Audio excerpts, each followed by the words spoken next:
আছে বর্তমানে পিতা ও পুত্রের বয়সের অনুপাত 3:1 এবং 15 বছর পরে তাদের বয়সের অনুপাত হবে 2:1। বর্তমানে পিতা ও পুত্রের বর্তমান বয়স কত? যেহেতু বয়স বলা আছে তাদের অনুপাতে ফাদার ইজটু সন 3:1।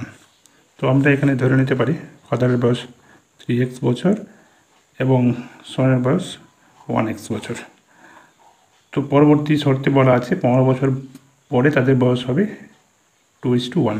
তো আমরা লিখতে পারি 3x + 15 বাই x + 15 সমান 2:1। তো এটাকে সমাধান করলে আমরা পাবো 3x + 15 সমান 2x + 30। বা এটাকে এদিকে x এদিকে যাবে 3x - 2x সমান 30 - 15 সমান হয়ে যাবে x সমান 15। অর্থাৎ x এর ভ্যালু আমরা এখানে পেয়ে গেলাম 15। এখানে পিতার বর্তমান বয়স হয়ে যাবে ফাদার সন 3 × 15 সমান 45 বছর এবং সন হয়ে যাবে 1 × 15 সমান 15 বছর। উত্তর।